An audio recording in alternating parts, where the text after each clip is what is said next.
Donnie and Dolly. The team is supported by ableauctions.ca. Closing your business? We can help.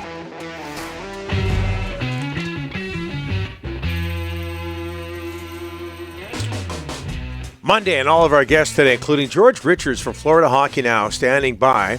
Brought to you by our friends at Passant Motors. Getting to your destination starts with us at Passant. Find the best deals, largest selection, and best financing. Visit Passant Motors, BASANT Motors.com. Game 7 tonight in Florida. Panthers, Oilers. Joining us now to talk about it from Florida Hockey Now, George Richards. George, thanks for doing this, sir. I know you're busy. How are you?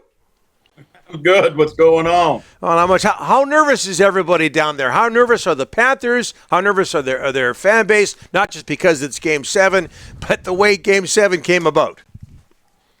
Yeah, I think there's some nervousness, right? I mean, Edmonton obviously comes in riding a wave of emotion or momentum, having won the past 3 games of this series. Florida was, it was ready to party down here in Miami and Fort Lauderdale after Game 3, and that's kind of simmered down. But listen, the Stanley Cup's on the line tonight. I think there's nerves everywhere from South Florida all the way up to northern Alberta because, hey, glory is on the line tonight. Either way you cut it.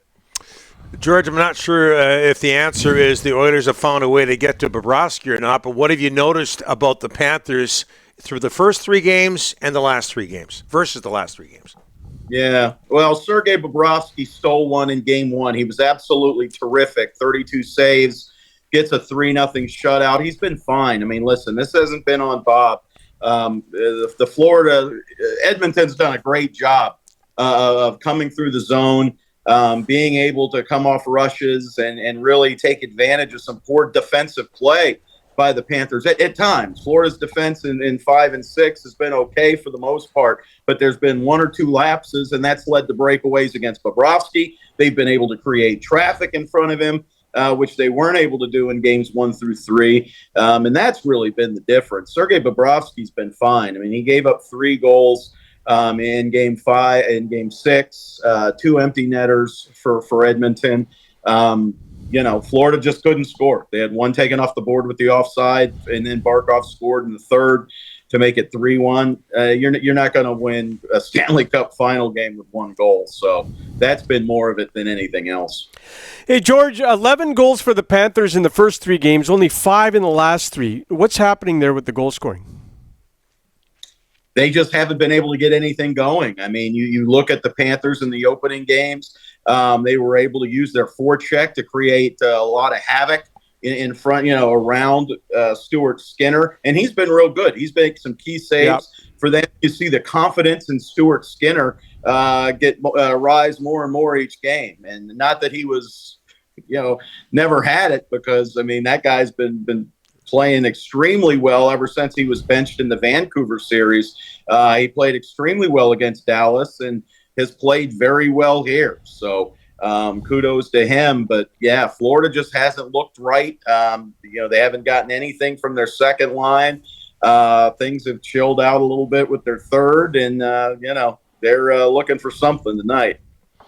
Hey, George, I'm reading all these articles. Biggest choke of all time, not only in hockey, other sports as well. I mean, they're comparing. Yeah, I mean, are you seeing that as well? I mean, if they lose tonight, I mean, this is going to be a big magnitude right across all sports. Yeah, historical proportions, right? I mean, you can talk all you want about the 1942 Detroit Red Wings, but none of us have heard of them before unless something like this comes up. That was a completely different era. They took trains to the game. It was World War II. I mean, that doesn't count. This does. I mean, this is going to be, to lose a 3-0 lead. If they win tonight, nobody cares. Who cares? It's just a storyline, right? I mean, oh, man, Edmonton. Remember that? Remember when Edmonton almost came all the way back? If you remember, it was Edmonton. Some people won't. Who was that again? But if the Panthers lose, you're not going to forget the Florida Panthers lost this. I mean, that'll be 20 years from now. They'll be talking about that 3-0 lead that they lost, for sure. Hey, George, Game 7 result aside, what has this Florida run, this Panthers run, done for hockey in that part of the world? Oh, it's been great. The Panthers, they were an afterthought in this market for a long, long time. And you know what? Deservedly so. I mean, I covered this team since 2004. There were a lot of dark times surrounding these guys, but they've gotten it right, with ownership, with Vinny Viola and general manager Bill Zito. They've been able to right this ship the last couple of years. They've been in the playoffs 4 straight years. They've gone farther every single time. This is their 3rd trip to the final, 2nd in a row. And last year it was the first time since that magical run in 1996. So they've really put hockey back on the map here in South Florida and put themselves back with the Miami Dolphins, the Miami Heat, those kind of teams down here. Okay, one more before we let you go, because there's a Vancouver connection here. People in Vancouver are stunned because this guy was bought out for close to $20 million by the Canucks. Oliver Ekman-Larsson is getting significant ice time at the most important time of year for the Panthers. He's on the first unit power play, running things at the point. What's your opinion of the way he's played this season in particular right now? Oh, yeah, he's been absolutely terrific. When Vancouver bought him out, that just seemed to be a natural fit. I mean, Florida has been a reclamation project for so many players. They've been able to come here and bounce back. And you're like, you know what? Florida needs defensive help. OEL might just be the guy here. And if it doesn't work out, so what? It's a nothing contract and you move on. He's been absolutely terrific since he got here.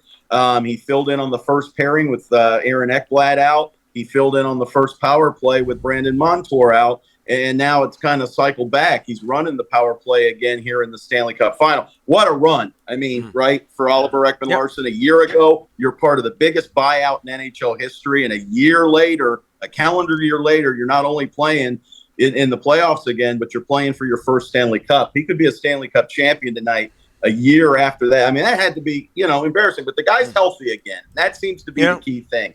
Yep. He had the foot thing that bothered him, and it just never got right. And then last year, I guess he went out around Valentine's Day, middle of February, and was able to heal up. He had an off season where he was healthy, and you could see it. It shows. George, you and I need a buyout like that, okay? One of these days, maybe. I have no problem with it. Yeah. I'll be embarrassed. You can embarrass me that way, right? Yeah, I'm trying my best to get laid off. It's not working so far. Give it time. It's no fun. Trust me. You don't want that. And we know. There's a lot of Vancouver connections. OEL, Gustav Forsling, Roberto Luongo, the list goes on. George, thanks for this. Sam Reinhart. Okay, yeah, of course. Brian McCabe. Yeah. No shortage. Yeah. Good. Yeah. Very nice. Yeah, Roberto Luongo. Yeah, that's my guy. Lots of trades through the years. George, thanks for this. At the very least, win or lose for the Panthers, have a great time tonight. It's going to be memorable. Absolutely. Thanks, guys.